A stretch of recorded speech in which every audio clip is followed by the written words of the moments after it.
Greatness is great, but it's also an obligation. This week we start Sefer Shemot, the book of Exodus. Terrible time for the Jewish people. They're slaves in Egypt. Paro is beyond cruel. Any boy that is born has to be killed.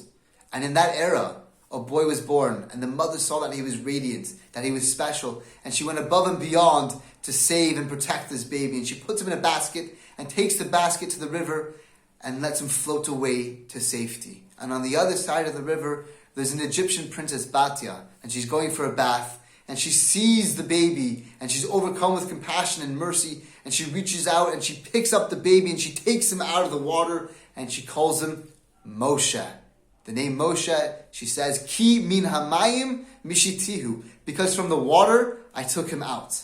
But the grammar is interesting, because the word Moshe is actually an active verb.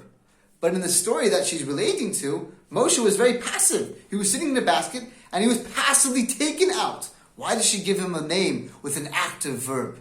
Because greatness is an obligation. She realizes that every blessing that we have in our life, we can't just be passive with it. We have to be active. She calls him Moshe. You were granted a beautiful miracle in your life. It must be that you need to be active with that talent that you have, with that greatness that you have. And she gives him an active name, Moshe, to take out, not being take out in the passive.